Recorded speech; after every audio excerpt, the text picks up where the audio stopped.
Alright, so this is the video on class. What is a class in C Sharp? And pretty much any other or most other object-oriented programming languages. So to begin, let me delete this. We'll get into why later. And this. So ignore the using for now. All we have to worry about is this. Again, public is what is called an access modifier.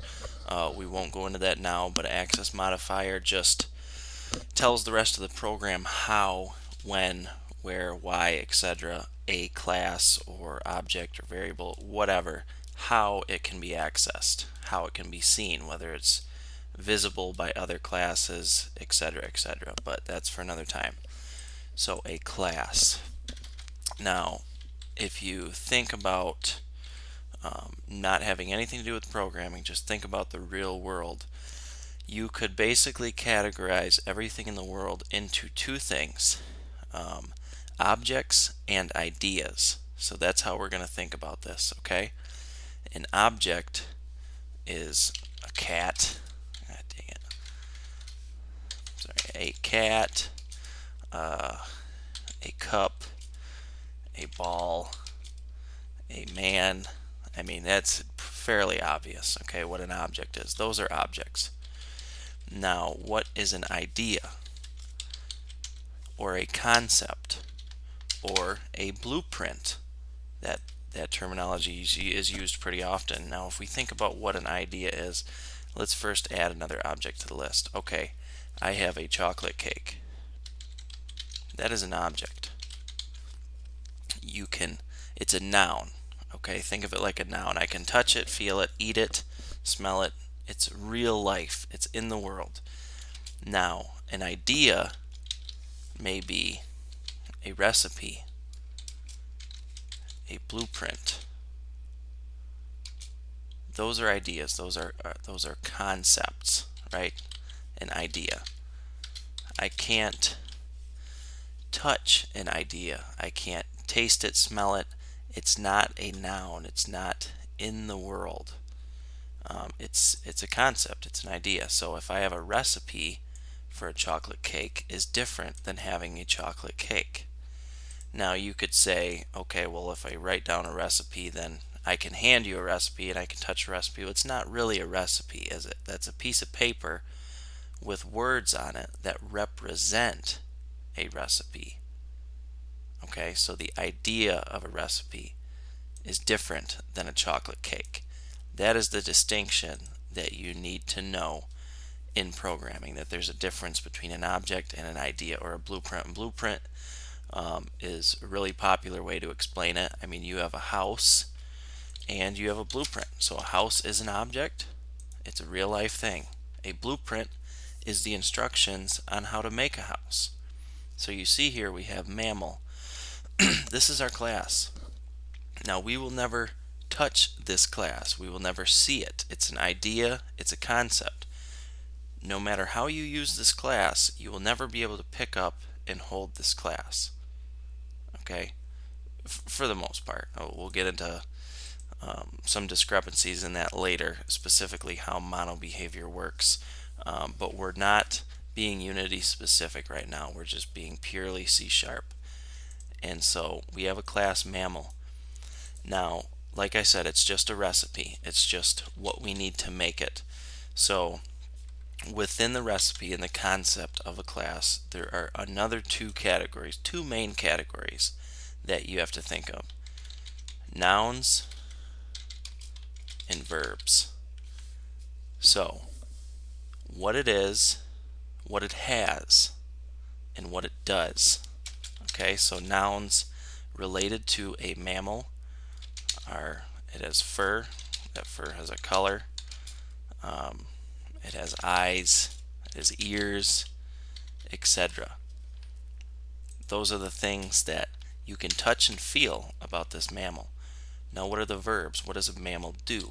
It can eat, it can sleep, it can speak. Obviously it doesn't speak English, but you get the point. It can meow, roar, bark, whatever. It has a way to make verbal noise. Okay, so those are verbs. You can't pet a mammal's sleep. You can't pet its speak. In the same way, it can't fur. It can't fur color. You see the difference? We have verbs and we have nouns.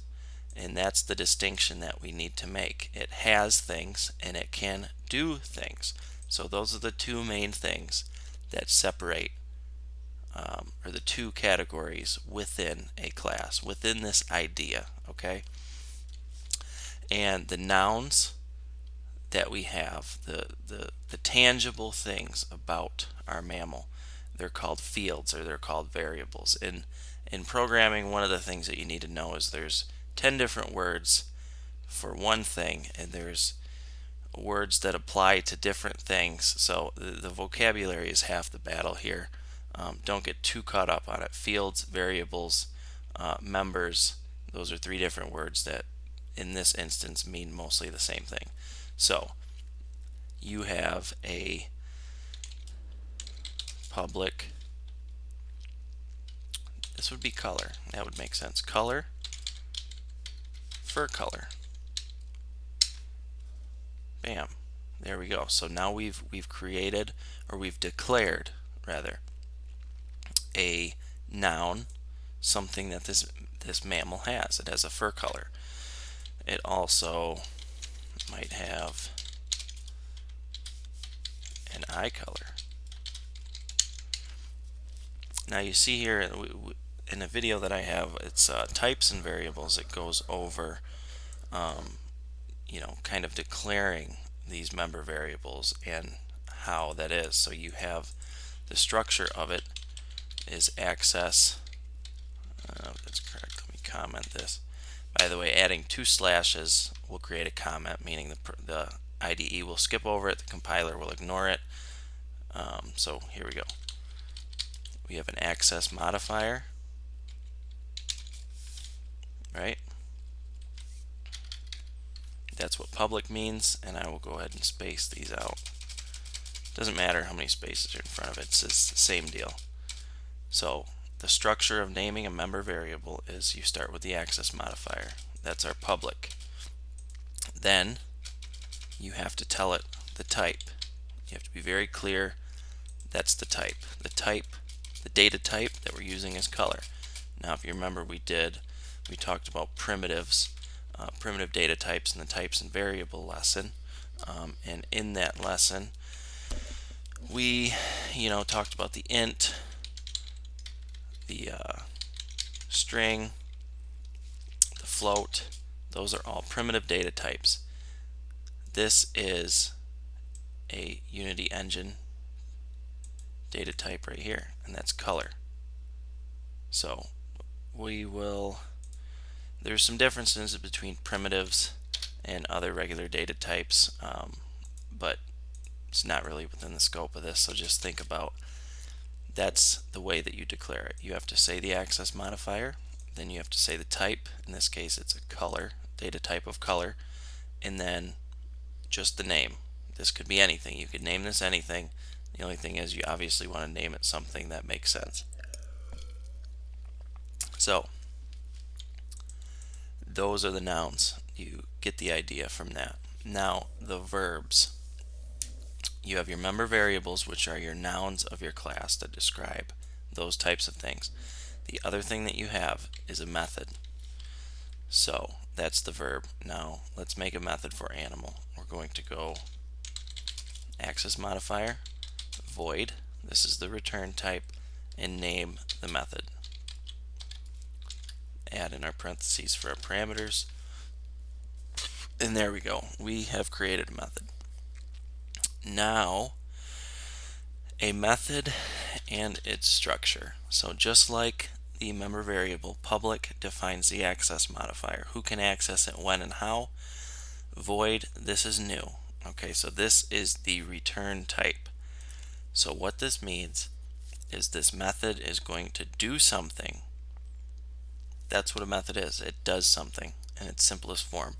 Now a method has the option, when you call a method to do something, it can just do it and that's it, or it can return a value back to you. That is what the return statement's for. So if I wanted to return something to this method, speak is a bad example because that is not necessarily going to return anything. It can, but it doesn't need to. Most likely you would just print out meow or whatever animal that it is. So a better example is this. Think of methods as verbs. If I want you to go get me something from the store, I want you to go to the store. That's a method. That's a verb. That's an action I'm asking you to do. Now, I can't just tell you, go to the store. If I said that to you and walked away, you wouldn't know what to do or how to do it. All you know is you want me to go to the store. You don't know what I want you to get. You don't know what I want you to bring back. What if you don't even know the store that I'm talking about? Who knows what store it is? So you need a little bit more information to be able to do that action, to be able to do that method. So that is what return types and parameters are for. So here's your return type. Void is a super fancy word of saying nothing. It's not going to return anything. That's all that means. Now, these parentheses are the parameters. This is what, if anything, the method needs to do its job. So, in the example of our go to the store, I'll create a method called go to the store. Now, in the parameters, what do you think you need to go to the store? Let me put our void in here. There we go. What do you think you need? You need directions. You need directions to go to the store. So that is our parameter. You need, this thing's going to make me, alright, that works. You need directions on how to get to the store. So you go to the store, you're given directions. This is your functionality, your logic of going to the store. Based on the directions, you take the directions and you go and come back. Okay. Now, if I'm sending you to the store to go get something, you need more than just directions. You need to know what the hell I want you to get, right? Makes sense. So, I guess the desired product, I guess, is a good way to put that. So there we go. You need directions to the store and you need to know what I'm supposed to bring back. Okay, so you go to the store, you do what you have to do, and then you need to return to me something.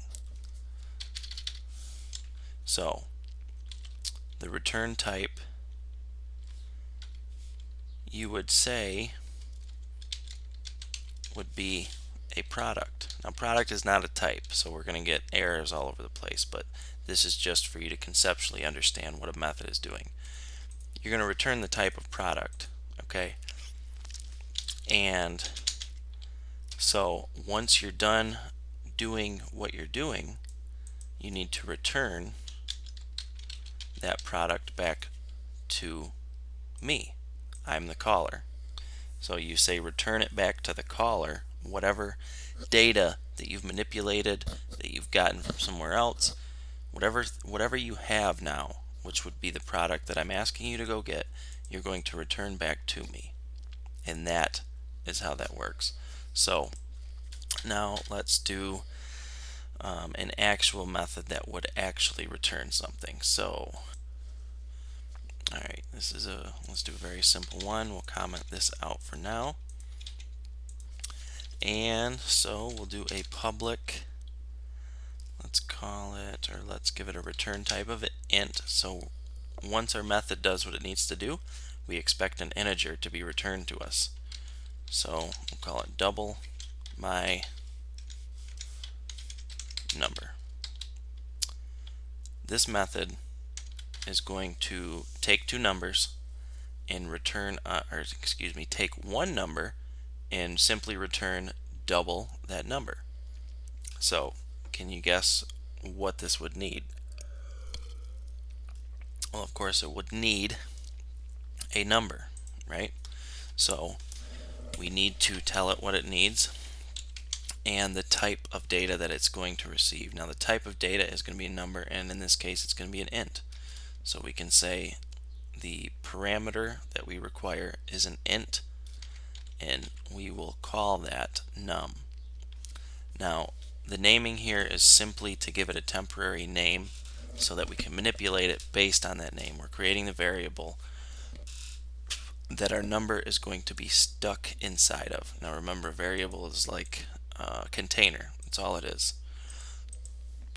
So when we receive number, we are going to say, the quickest, easiest way to do it is to just simply say return num times 2. Yeah. You could also do this, int result equals num times 2, and return the result. Okay, very simple. But it's not necessary. Same thing, we'll do the same thing, but we don't need to do that. So we'll just do num times 2. So all this method's going to do is take in an argument of int. It's going to take that int, it's going to double it, and it's going to return it back to us. So just like the example of going to the store, I'm going to give you directions and a desired product that I want. You're going to run your logic, go to the store, get what I ask for, and you're going to come back and return to me the product that I asked for. So my return type is product. That's what I expect back from you. In this case, our return type is an integer, and we expect an integer to be returned. So think of returned like equals. That's all it is.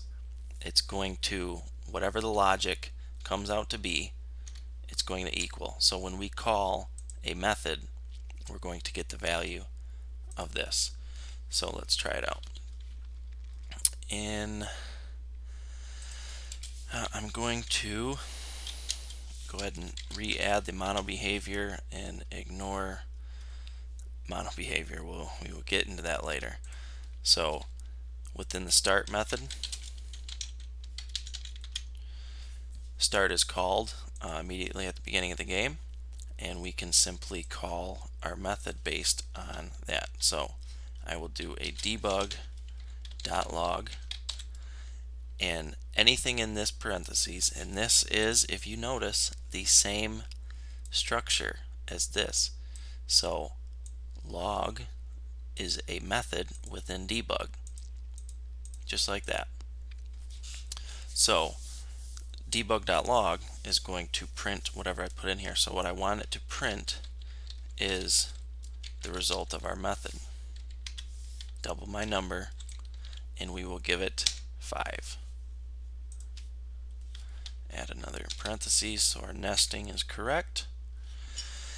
And if you can guess what we're going to get, the compiler is going to run this line of code. It's going to say debug.log. It's going to run that method, and that method is going to take in as its argument another method, our method that we set here. And the way that it works, you have to visualize this. Okay, it's going to run this line, it's going to get to this, and the compiler is basically going to pause right here, and it's going to jump over here, and it's going to read this method because, okay, this is where it is. So this is going to point to this, it's going to read this, realize we've given it a number, it's going to run the logic, which is simply doubling the number, and it's going to return the result of this directly back to this line. So what used to confuse me, I guess, is I used to think that it made more sense to say something like this: debug.log equals double my number, 5. That makes more sense, you'd think, in your head if you think about it, but you have to realize that the result of double my number is going to literally come back exactly to here. So this line in the compiler, for all intents and purposes, is going to turn into the result of the method call. So this line is going to turn into 10 is what it's going to be, and it's going to output that. So probably no surprises here. We will save the mammal class, come back to Unity. Now to make the script active, we have to take it and drag it onto the player. Has to be, doesn't have to be the player, but it has to be in the game. Now we'll go to our console here. We'll clear these errors, press play. 10. No surprises there. We will click back over. Now the console, to note here, the console will tell you where the call came from. It'll do the same thing with errors. So if you have an error, it will tell you where it came from. If I click on it, it will take me directly back to that. So you see how that works. It is pretty simple, I guess. That's how the method works, and this is what a class consists of, and that's pretty much it. It consists of physical attributes and verbs, methods, actions that it can do. So aside from that, we can use a different example here. There's nothing wrong with colors for fur type, but we'll do something even simpler. So public string, remember a string is just text, we'll call that name. That's it. Well, I might as well give it a name. And then alright, so we are declaring a variable. Now, just I guess for vocabulary, declaring a variable is simply naming the access modifier, naming the type, and naming the name. So that is declaring. And to go ahead and set the name is to initialize. So we will do equals Tom, mammal name Tom. Very nice. And double my number. Let's see. Let's go ahead and use the speak method. Now we're going to return a string with the speak method. And let's see. I keep this pretty simple. In order for the mammal to speak, we want it to say its name, right? And honestly, it would be easier to just say my name. Okay, so when somebody says, hey, what's your name? You don't need any information from them because you know your name. So it's not like double my number or go to the store where you needed a little bit of information from the caller to do what you're asked. If you're saying your name, you don't need any info. You know your name. So we don't need parameters. We don't need to give it an argument. We do need to return something though. We are giving something back if someone asks our name, and that is our name. So what we're going to do is return name.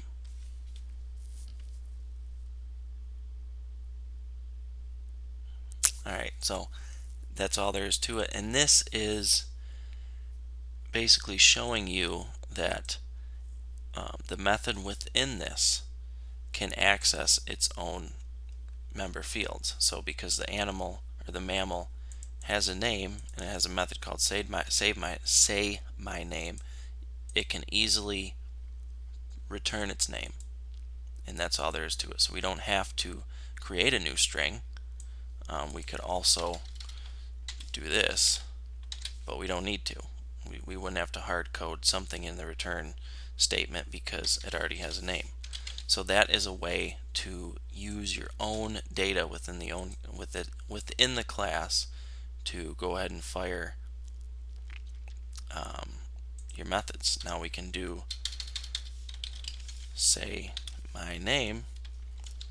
we have to, even if it doesn't have parameters, you still need to include these. Every single method call will need to include the parameter parentheses there.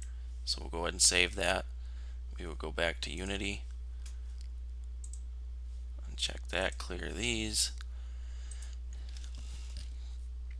Tom. So it's going to fire that method same way it did before. It's within the debug log statement, so whatever the method returns is going to be printed or attempted to be printed by the debug log statement. So that's all there is to that. Alright, very last example here. We will do a new method.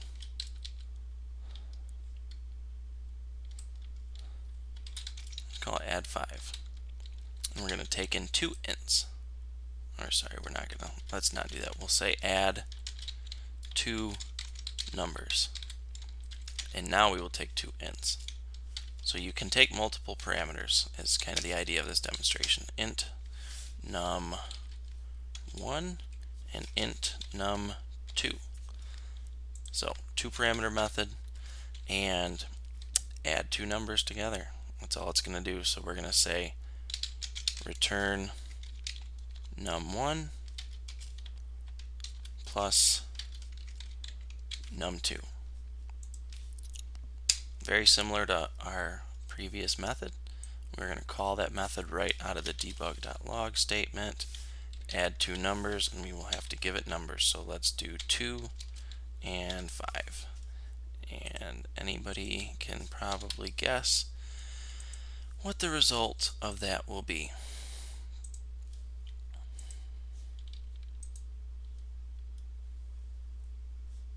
Alright, 7. There we go. Alright, now if you remember in the beginning when we talked about a class not being a physical object but instead being an idea or a concept, that is what we will get into now. And so to explain a monobehavior, this mammal class inherits from monobehavior. We'll go over inheritance a little bit later, but it's inheriting from monobehavior, which is a Unity specific class. Most or a good amount of your classes, especially in the tutorial series that we're doing, we're not going to use a lot of C# classes, probably just to keep things simple, at least in the beginning. But a monobehavior changes things a little bit, and so we will step back and we'll talk about instantiation. And that is, instantiation is the act of creating a instance of the class. So mammal is an idea, the conceptual idea of a mammal. You can have a cat, you can have a dog. If I'm talking about a mammal, if I tell you, hey, I have a cat, his name's Tom, his fur is brown, the cat is not existing just yet in that instance. It's just an idea of the cat that I'm talking about. I'm describing it, I'm describing its features. In order to do anything with the cat, in order for me to pet the cat, I need to actually create the instance of the cat.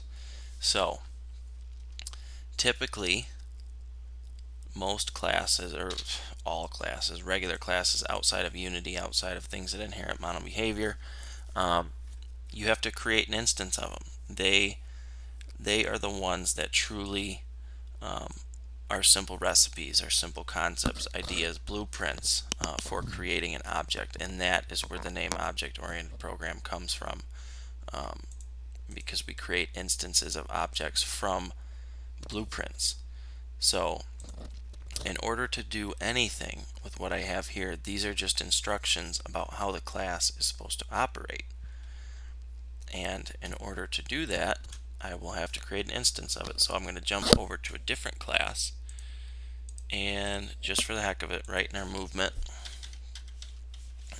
certainly not an update, we will do start, and I will say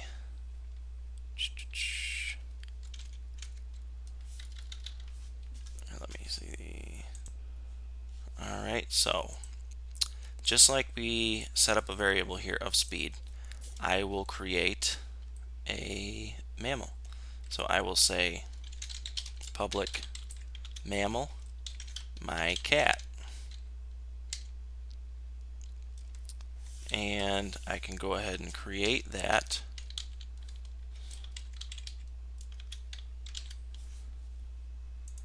There we go. So this is how you create or how you instantiate a cat. So this cat here, I have created it, and now I can access certain things about it. So my cat, now I can access the name of my cat. I think that's currently the only field that we have that we're using. Yep. So the only thing that we have about the cat is name, but we do have some methods, and I will go ahead and just add that speak method back. So I have a public method that will return a string, and we will call it speak. So what that speak is going to do is going to return meow. There you go. Pretty simple. So in the movement class, I will create or instantiate an actual mammal called my cat. See, this is just the blueprint of the mammal, the things that the mammal can contain, the things that it can do, but it's not an actual tangible object yet. Now we have created an object from that blueprint called cat. And my cat has a method called speak. Parentheses, semicolon. There we go. Doesn't need parameters, but as you will see, if I were to run this, speak will be called, but it won't do anything because it's returned the string of meow to this line, but we're not doing anything with that string of meow that's going to come back to us. So we have to go back and do a debug log once again, and now we will be able to do that. So now we'll go back into here.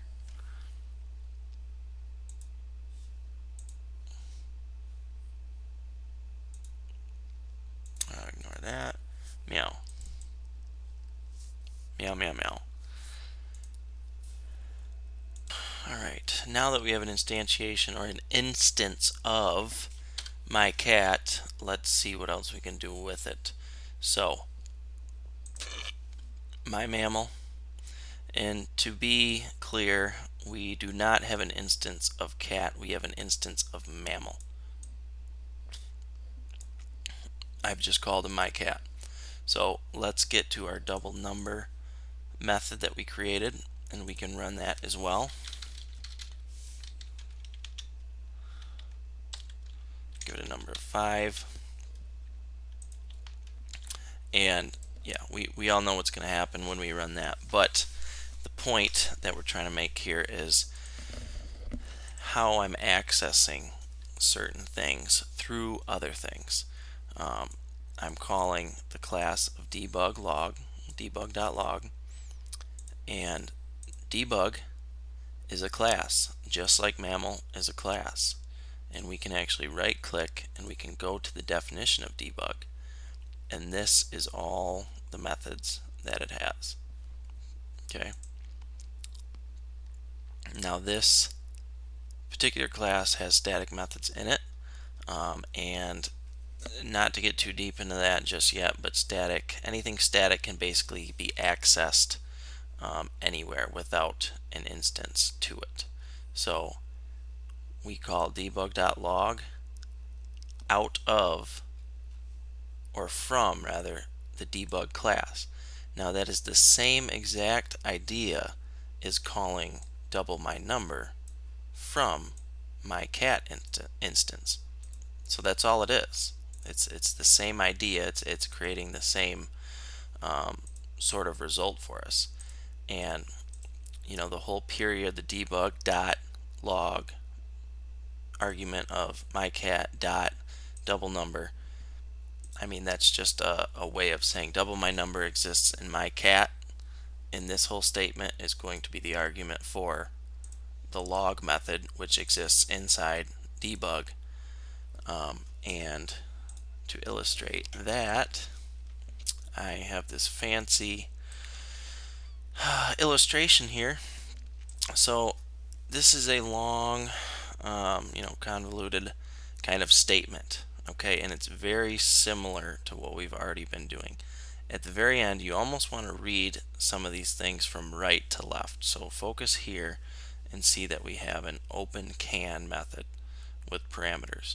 Now the open can method is being called from can opener. Makes sense so far, right?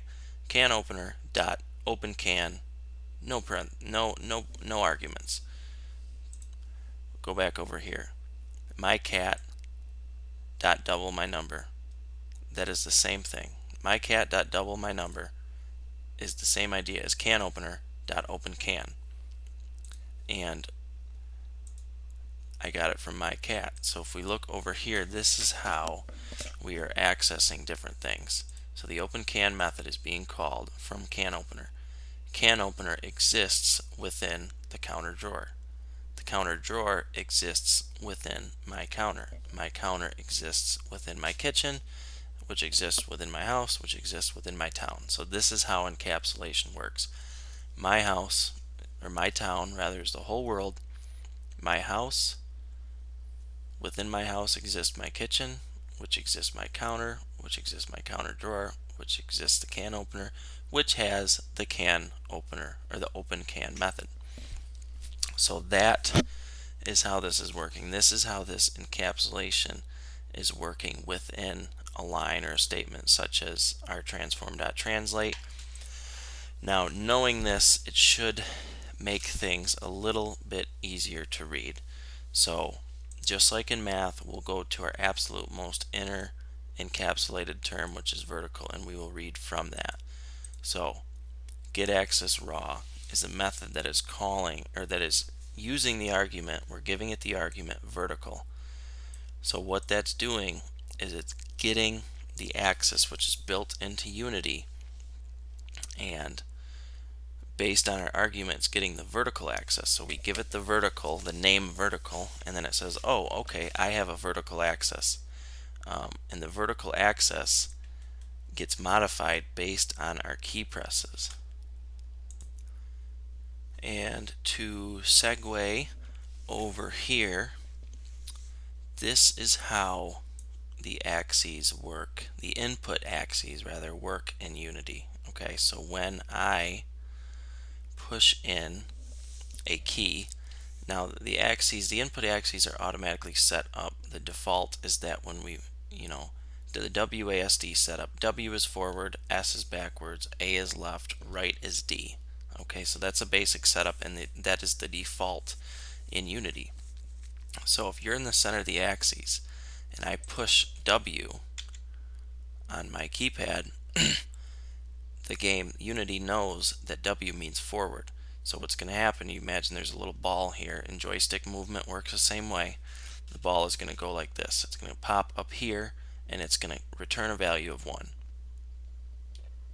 When I press S on the keyboard, it does the opposite. It registers that it's backwards, so the axis returns a value of S. If I press D, it's going to return a value of -1 on the horizontal, and if I press A, it's going to register a -1 on the horizontal. Yeah, you get the idea. Left, when I press A, it gives a -1. So with the vertical, when we press W, when we try to move forward, this is going to register as 1. So when the input getAccess, this whole method, it's going to call it on vertical, just like when we call double my number and we give it 5, it's going to return 10. So this whole statement to this line of code, this whole statement becomes 10. Well, in this case, we give the vertical axes to getAccessRaw. It's going to look at our vertical axes, see that we're pressing W, it's going to return a 1. So this becomes 1. So this vector 3 that we give it is going to return 0, 0, 1 while we're holding W. When we let it go, this will become 0 again, and now this vector 3 in total will become 0.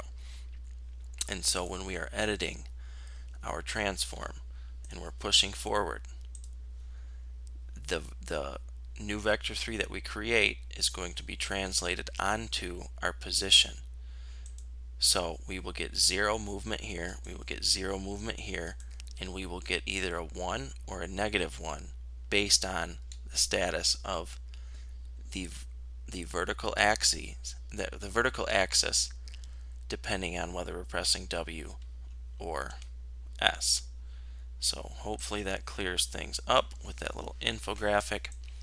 So this whole statement is going to resolve to a vector 3 of either 0, 0, 1, 0, 0, 0, or 0, 0, -1 based on the value of that axis. And then transform translate as a whole is going to take that and it's going to apply that vector 3 to this, which is either going to move us forward 1 or backwards 1. And then of course we did mix in the multiplication of the speed value to either increase it or decrease it, and we smoothed it independent of the frame rate with time.delta time. So there's that, and this is going to function in the exact same way, the whole rotating thing. So instead of translating us on the Z, we're going to translate left and right on the Y, which is going to rotate us. Alright, so to wrap this tutorial up, covering the basics, there are some more things to the class, but we're going to go over this very last one, and let's do that now. So with mammal name, instead of initializing the variable, we will just say that it has a name. We're not going to set the name in the class. We're not going to hard code it to that class. Basically, we're just going to say it has a name and it can be whatever you want. So the thing is, we would at some point have to set the name. My cat is a new mammal and it has a name, but it's not currently set. So if I go to print this, it should return null, meaning that it doesn't really exist. So what we can do is we can set it.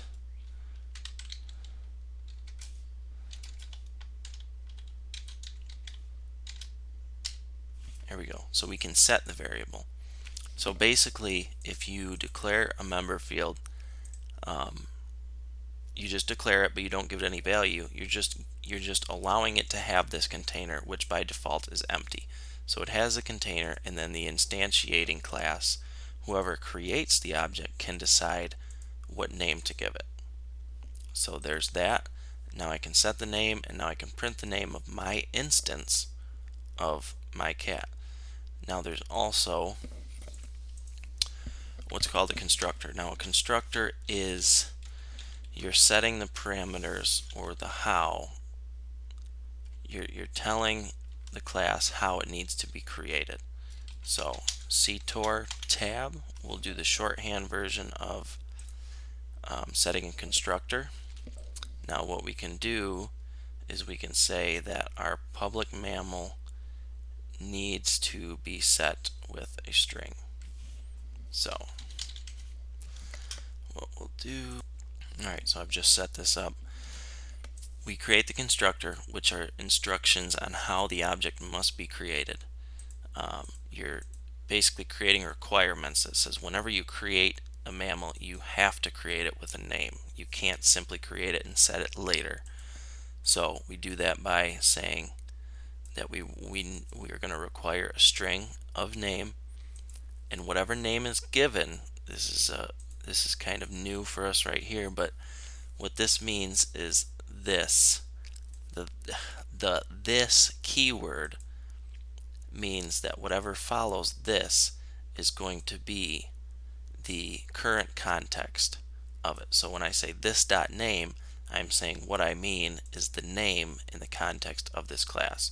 So this class's name is going to equal the name that is given, and that is why Visual Studio will give you kind of this different color.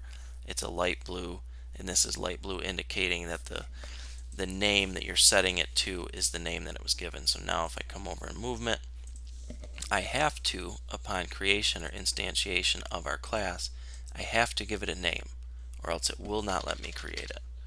See, if I try to do it the way we originally did with 0 parameters, it will say that there is no argument given that corresponds to the required formal parameter name. It says, hey, Mammal declared that it needed a name to be created, and you have to give it a name or you're not allowed to create it. And then of course, we don't need to set it like that. Now I can print this out and it will print Tom because now it has a name. Alright, and I think that is it for the basics of how a class works. I plan on making some of these complementary videos for each series video that we do. So when we go over the main Make a Game series videos, I will try to make a video or two when needed to go over the topics that are included, because we're not going to go into detail on every little thing within the main series. So this is the standalone series that just goes over main topics separately in depth. Now I know these videos are super long, but that's kind of part of the deal. It's these topics take a lot of time to really get in your head. I mean, maybe I'm not the smartest guy in the world, but I know some of these concepts took me quite a long time to understand. And when I would look for videos online and tutorials, I would have to go through 10 different videos describing the situation in 10 different ways in order to understand what was being explained. And I still think that's a good idea. I don't at all think I have a monopoly on explaining these things. That's in fact one of my big recommendations, is that whenever you're trying to learn a new topic, watch 10 different videos explaining the same exact topic, because you hear it in different ways from different people that have different teaching styles, and eventually you get it to click. If you hear the same topic described or taught in one way only, sometimes you'll never understand it. Sometimes you have to see it in different instances. And this was my motivation for making tutorials to begin with, is that I felt like I had a lot of trouble finding good explanations for these things. Like I said, coding is not naturally an intuitive thing. It is not like riding a bike. It takes time to wrap your head around some of the concepts because they're so abstract just by nature. So that's why these videos will be on the long side, because I'm kind of trying to explain things in a way that I personally haven't seen explained before. Try to go really into depth and hit the same topic from multiple different ways so that it's easier to understand. So this was a long one, going over all of the class structure, or most of it. This is not everything, but these are the basics, the basic things that will apply to Unity going forward. So that is all. See you in the next one.